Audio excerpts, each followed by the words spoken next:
ஆனால் எப்போ ஒரு மனுஷன் பிடிக்காத வேலையை நான் செய்கிறேன், அதுக்காக அவன் ₹1,00,000 இல்லை, ₹10,00,000 கூட மாதம் கொடுத்தா கூட நீ நரகத்தில் தான் வாழுவ. உனக்கு சக்தியே இருக்காது. நீ உச்சக்கட்டத்தை அடையவே முடியாது. ஏன்னா உச்சக்கட்டத்தை அடையணும்னா உனக்கு அபரிதமான சக்தி வேணும். இன்றைக்கி ஒரு கிரிக்கெட்டர் இருக்கார், ஒரு டெண்டுல்கர் இருக்கார், ஒரு மகேந்திர சிங் தோனி இருக்கார், இல்லைன்னா ஒரு கோலி இருக்கா. அப்படி அந்த கிரிக்கெட்டுங்கிற விஷயத்தை தவிர அவங்களுக்கு வேறு ஒன்றுமே கிடையாதுங்க. நல்லா கவனிங்க. எப்போ உன்னுடைய மனம் நீ செய்கிற வேலைக்கு விருப்பமாக செயல்படுகிறதோ, ஒத்திசைவாக இருக்கிறதோ, இப்போ கடவுள் என்ன பண்ணுறாருன்னா சக்தியை புறம் கொடுத்துருவார். வச்சுக்கடா, உனக்கு எவ்வளோ எனர்ஜி வேணாலும் நான் கொடுக்குறேன். உன் மனம் என்ன சொல்கிறது, இது பிடிக்கலன்னு சொல்லுது. ஆனால் நீ கட்டாயத்தின் பேரில் பணம் வேணுங்கிறதுக்காக அந்த வேலையை செய்யும்போது உனக்குள்ளேயே என்ன ஆகுதுன்னா சக்தி முரண்பாடாக மாறுகிறது. உனக்குள்ளே ஒரு ஸ்பிளிட் பர்சனாலிட்டி வந்துட்டான். இப்போ என்ன ஆகும்னா உடம்புல எனர்ஜியே இருக்காது. ஆனால் எப்போ நீ ஒரு செயலுக்கு ஒரு வெறுப்பை கொண்டு வந்துட்ட, ஒரு ரெசிஸ்டன்ஸ் உனக்கு வந்துருச்சுனாலே உன் சக்தியை படம் பிடுங்கிடுவார்.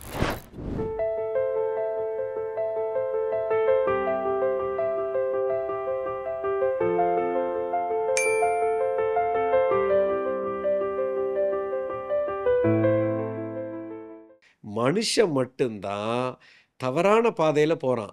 இப்போ நான் ஒரு வேலையை நான் தேர்ந்தெடுக்கிறேன் அப்படின்னா எனக்கு எந்த வேலையில் பணம் அதிகமாக கிடைக்கும், எந்த வேலையில் நான் நிறைய சம்பாதிக்கலாம், இதை தான் நான் க்ரைட்டீரியாவை வச்சு ஒரு வேலையை தேர்ந்தெடுக்கிறேன். ஆனால் எனக்குன்னு கொடுக்கப்பட்ட சுதர்மம் என்னங்கிறத நான் பார்க்குறதே இல்லை. ஏன்னா சமுதாயத்தில் பணம் நிறைய சம்பாதிக்கணும், அதுதான் பிரதானமான ஒரு குறிக்கோளாக வச்சே நம்ம படிக்கிறோம். மார்க் எதில் நான் நிறைய வாங்கணும், நான் ஃபஸ்ட்டு வாங்கணும், ஒரு பெரிய கம்பெனியில் வேலைக்கு போகணும். எனக்கு அந்த வேலை தான் சுதர்மமா, நான் வேப்ப மரமாக பிறந்து அது மாங்காயை உற்பத்தி செய்ய நான் போகிறேனாங்கிற அந்த வேலிடேஷனே நான் பண்ணுறதில்ல. இப்போ தான் எனக்கு அந்த வேலை நரகமாக மாறுகிறது. காலையில் ஏண்டா நான் ஆஃபீஸ்க்கு போகணும், ஐயோ திங்கட்கிழமை ஆச்சுன்னா என் உசுறு போகுதே அப்படின்னு ஒருத்தன் நினச்சிங்கன்னா நீ சுதர்மத்தில் இல்லை என்ற அர்த்தம். உனக்கு அந்த வேலை பிடிக்கல, உன் பாஸ் பிடிக்கல, அந்த வேலையை பார்த்தாலே உனக்கு எரிச்சலாக வருது. நீ எதுக்காக நம்ம வேலை பார்க்குறோம்? அவன் கொடுக்குற பைசாக்காக வேலை பார்க்குறோம். இந்த மாதிரி ஒரு சூழ்நிலையில் இருக்கிறவங்க யாருமே உச்சக்கட்டத்துக்கு வரவே முடியாது. ஏன்னா உன் எனர்ஜி எல்லாமே நெகட்டிவாக போகும். உன் மனம் என்ன சொல்கிறது, இது பிடிக்கலன்னு சொல்லுது. ஆனால் நீ கட்டாயத்தின் பேரில் பணம் வேணுங்கிறதுக்காக அந்த வேலையை செய்யும்போது உனக்குள்ளேயே என்ன ஆகுதுன்னா சக்தி முரண்பாடாக மாறுகிறது. உனக்குள்ளே ஒரு ஸ்பிளிட் பர்சனாலிட்டி வந்துட்டான். இப்போ என்ன ஆகும்னா உடம்புல எனர்ஜியே இருக்காது, உடம்புல சக்தி ஓட்டமே இருக்காது. அப்போ நீ நினைக்கிறத சாதிக்கணும்னா உனக்கு சக்தி தான் வேணும். இந்த entire existence is just an energy. அப்போ இந்த சக்தி உனக்குள்ள பறிக்கப்பட்டு விடும். ஏன் பறிக்கப்படுது? நீ செய்கிற வேலையினால் உனக்கு பறிக்கப்படலை, அந்த வேலையை நீ வெறுக்கிறதுனால உனக்கு பறிக்கப்படுகிறது. நல்லா புரிஞ்சுக்கணும். இப்போ திங்கட்கிழமை அன்னைக்கு காலையில் 10 மணிக்கு நீ ஆஃபீஸ் போவீங்க. ஒரு சின்ன உதாரணம். உங்கள் பாஸ் என்ன பண்ணுறாரு, நீ 8 மணிக்கு ஆஃபீஸ்க்கு வரணும்டாங்கிறார். திட்டிக்கிட்டே போகிறீங்க. வீணா போனவன் என்னை 10 மணிக்கு நான் ஆஃபீஸுக்கு போகணும், 8 மணிக்கு என்னை வர சொல்லி என் உசுரை எடுக்கிறானே. அதுவும் திங்கட்கிழமை காலையில், ஐயோ நான் அப்போ 5 மணிக்கு எந்திரிச்சு குளிச்சுட்டு 6 மணிக்கு நான் டிஃபன் பாக்ஸை கட்டிட்டு பிரேக்ஃபாஸ்ட்டை முடிச்சுட்டு 7 மணிக்கு நான் வீட்டை விட்டு கிளம்புனா தான் நான் 8 மணிக்கு ஆஃபீஸே. இப்படியே புலம்பிக்கிட்டே நான் ஆஃபீஸ்க்கு வர்றேன். இந்த மாதிரி ஒரு ரெசிஸ்டன்ஸோடு நான் ஆஃபீஸ்க்கு வரும்போது எனக்குள்ளே இருக்கிற எனர்ஜி எல்லாமே போயிடுங்க. இந்த பிரபஞ்சம் என் சக்தியை பூரா உறிஞ்சிரும். அப்போ அந்த வேலையில் நான் நரகமாக நான் இருப்பேன். என்னால் அந்த வேலையை நான் சரியாகவே செய்ய முடியாது. அப்படி இருக்கிற பட்சத்தில் உங்களால் உயர்ந்த நிலைக்கு வர முடியாது. இப்போ இதே பாஸு திங்கட்கிழமை அன்னைக்கு காலையில் 8 மணிக்கு நம்ம எல்லாம் ஆஸ்திரேலியா டூர் போகிறோம், 8 மணிக்கு ஃப்ளைட்டு, ஏர்போர்ட்டுக்கு நீங்களாம் 5 மணிக்கு இருக்கணும் அப்படின்னு மட்டும் சொன்னாருன்னு வைங்களேன். 5 மணிக்கு எந்திரிப்பீங்க, ராத்திரி பூரா தூங்க மாட்டீங்க, விடிய விடிய முழிச்சிருப்பீங்க. அப்படி ஒரு உற்சாகம். எங்கேருந்து வந்தது இந்த எனர்ஜி? ராத்திரி பூரா தூங்க மாட்டான் ஒருத்தனும். ஏர்போர்ட்டுக்கு 5 மணி இல்லை 3 மணிக்கே உட்காந்துருப்பீங்க. 5 மணிக்கு செக்இன் பண்ணி ஃப்ளைட்டு டேக் ஆஃப் 8 மணிக்கு. 8 மணிக்கு ஃப்ளைட்டில் ஏறி உட்காந்து தூங்குவீங்க. அடுத்த 9 மணி நேரம் ஃப்ளைட்டு. ஃப்ளைட்டுக்குள்ளே உட்காந்தா மனுஷன் தூக்கம் வருமா? வராது. ஃபஸ்ட் டைம் ஃப்ளைட்டில் போகிறேன், இன்டர்நேஷ்னல் ஃப்ளைட்டில். அப்படி ஒரு உற்சாகம், அப்படி ஒரு எனர்ஜி. சரி 9-10 மணி நேரம் ஃப்ளை பண்ணேன். ஆஸ்திரேலியாவில் போய் இறங்கியிருக்கேன். இறங்கி எப்பா ராத்திரி பூரா தூங்கலப்பா, ஃப்ளைட்டில் 8 மணி நேரம்ப்பா, டயர்டாக இருக்குப்பா, போய் ரூமில் போய் தூங்குனா தூங்குவான். ஆஸ்திரேலியா சிட்னியில் இறங்குனா அப்படி ஒரு எனர்ஜி. அடுத்த 10 மணி நேரம் அந்த ஊரை சுற்றி பார்த்துட்டு ராத்திரி 12 மணிக்கு போயும் நீ தூங்க மாட்ட. இப்போ நான் என்ன கேட்குறேன், ஆஃபீஸுக்கு 8 மணிக்கு வர சொன்னப்போ உன் எனர்ஜி எல்லாம் போயிடுச்சு. இப்போ மட்டும் 15 மணி நேரம் உனக்கு எனர்ஜி எங்கேருந்துப்பா வந்தது? எங்கேருந்து வந்தது இந்த சக்தி? நல்லா கவனிங்க. எப்போ உன்னுடைய மனம் நீ செய்கிற வேலைக்கு விருப்பமாக செயல்படுகிறதோ, ஒத்திசைவாக இருக்கிறதோ, இப்போ கடவுள் என்ன பண்ணுறாருன்னா சக்தியை புறம் கொடுத்துருவார். வச்சுக்கடா, உனக்கு எவ்வளோ எனர்ஜி வேணாலும் நான் கொடுக்குறேன். உனக்கு இது பிடிச்சிருக்குல்ல, உனக்கு ரொம்ப ரசிக்கிறல்ல, வெறித்தனமாக நீ இருக்கிறல்ல, வச்சுக்கோ அப்படின்னு கொடுத்துக்கிட்டே இருப்பார். ஆனால் எப்போ நீ ஒரு செயலுக்கு ஒரு வெறுப்பை கொண்டு வந்துட்ட, ஒரு ரெசிஸ்டன்ஸ் உனக்கு வந்துருச்சுனாலே உன் சக்தியை படம் பிடுங்கிடுவார். இப்போ வாழ்க்கை பூரா என் சுதர்மத்தில் நான் இருந்தேன்னா வெறித்தனமாக நான் இப்படி தான் இருப்பேன். எனக்கு அந்த வேலையை செய்கிறதுல அது ஒரு பேர்டனாகவே இருக்காது, எனக்கு ஒரு ஹாலிடே மாதிரி தான் இருக்கும்.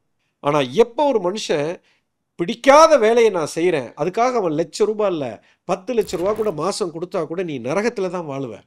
உனக்கு சக்தியே இருக்காது, நீ உச்சக்கட்டத்தை அடையவே முடியாது. ஏன்னா உச்சக்கட்டத்தை அடையணும்னா உனக்கு அபரிதமான சக்தி வேணும். இன்றைக்கி ஒரு கிரிக்கெட்டர் இருக்கார், ஒரு டெண்டுல்கர் இருக்கார், ஒரு மகேந்திர சிங் தோனி இருக்கார், இல்லைன்னா ஒரு கோலி இருக்கா. அப்படி அந்த கிரிக்கெட்டுங்கிற விஷயத்தை தவிர அவங்களுக்கு வேறு ஒன்றுமே கிடையாதுங்க.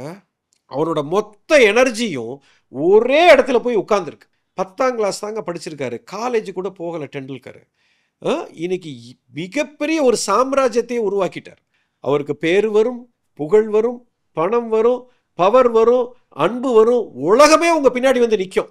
ஏன்னா ஒரு விஷயத்தில் உங்கள் எனர்ஜியை பூரா போட்டிங்க. ஒரு நாளைக்கு எத்தனை மணி நேரம் அவர் கிரிக்கெட் கிரவுண்டில் இருக்கார், எத்தனை மணி நேரம் அவர் வீட்டில் இருக்காருன்னு பார்த்தா கிரிக்கெட் கிரவுண்டில் தான் அத்தனை நேரமும் இருப்பார்.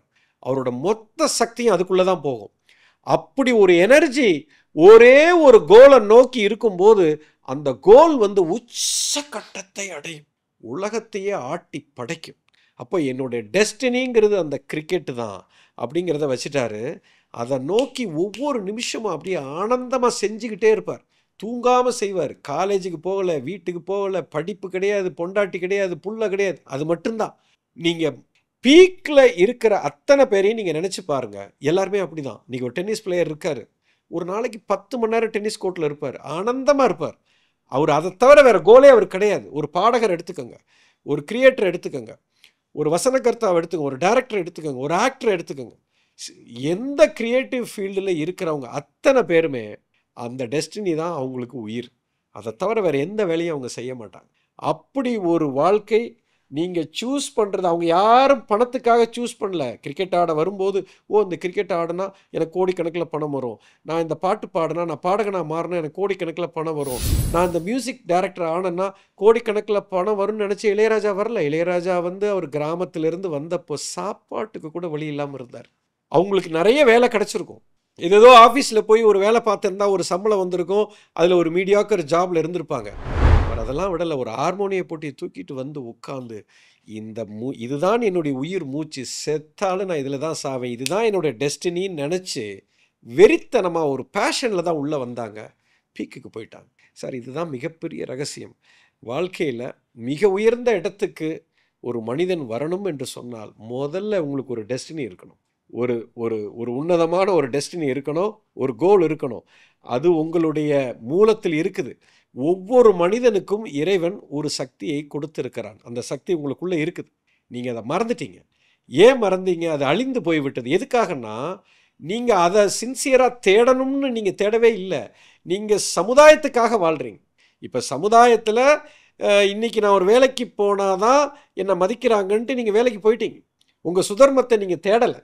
ஆனால் உங்கள் சுதர்மத்தை நீங்கள் தேடி அதை கண்டுபிடிச்சி அதில் என்னுடைய சக்தியை போட்டு அது வளர்ந்து விஸ்வரூபம் எடுக்கிறதுக்கு கொஞ்சம் காலம் எடுக்கும். அது இந்த பொறுமை இல்லை எனக்கு. அதுதான் மிகப்பெரிய, எனக்கு இன்றைக்கே நான் ஜெயிக்கணும், நாளைக்கு காலையில் எனக்கு இவ்வளோ பணம் வேணும், அதுதான் எனக்கு முக்கியம், சுதர்மம் முக்கியம் இல்லை அப்படின்னு நினச்சிங்கன்னா தோல்வி தான் கிடைக்கும். அதனால தான் சுதர்மத்தை இழந்துட்டீங்க. உங்களுடைய மூலத்தை பிடிச்சிட்டீங்க, உங்களுடைய டெஸ்டினி உங்களுக்குள்ளே இருக்குது. அதை மட்டும் நீங்கள் கண்டுபிடிச்சி அதில் பயணிக்க ஆரம்பிச்சிங்கன்னா உங்களுக்கு காம்படிஷனே கிடையாதுங்க. இந்த உலகத்தில் இருக்கிற 800 கோடி மக்களும் வைரங்கள் தான். இதை பார்த்துட்டு இருக்கிற அத்தனை பேருமே அசாத்தியமான திறமை உங்களுக்குள்ளே இருக்குது, அது உங்களுக்கே தெரியாது. அதை எப்படி கண்டுபிடிக்கிறது, ஏன் ஒரு மனிதன் அதை இழந்தான் அப்படிங்கிற விஷயத்தெல்லாம் விரிவாக பேசலாம். பட் இந்த காணொளியில் பண்ண முடியாது. அதுக்கு பல டெக்னிக்கல்லாம் இருக்குது. அந்த காலத்தில் சித்தர்கள், குருமார்கள் இதைத்தான் சொல்லி கொடுத்தார்கள். You understand? நம்ம பணத்தை பிரதானமாக வைத்து எதையுமே சூஸ் பண்ணக்கூடாது. பணம்ங்கிறது ஒரு பை ப்ராடக்ட், அது வந்துடும். அது எப்படியும் வரும். நான் என் துறையில் நான் உச்சக்கட்டத்தை அடையும் பொழுது ஏங்க பணம் என்ன தேடி கொட்டுங்க. இது money is always a by product. இதை பற்றி நான் இன்னொரு காணொளியில் விரைவாக பேசியிருக்கிறேன். இப்போது டெஸ்டினா என்னன்னு புரிஞ்சிருக்கணும், சக்ஸஸ்னால் உங்களுக்கு என்னன்னு தெரியும். இதுதான் உண்மையான சக்ஸஸ்ங்கிறது டெஃபினேஷனே இதுதான். பாரத தேசத்தின் நெடிய ஞான மரபின் தொடர்ச்சி குரு மித்ரே சிவா நடத்தும் அல்கெமி புரோகிராமில் பங்கேற்க ரெஜிஸ்டர் செய்யுங்கள் அல்லது கால் 9655992559. எங்கள் வெப்சைட் www.matangifoundation.org.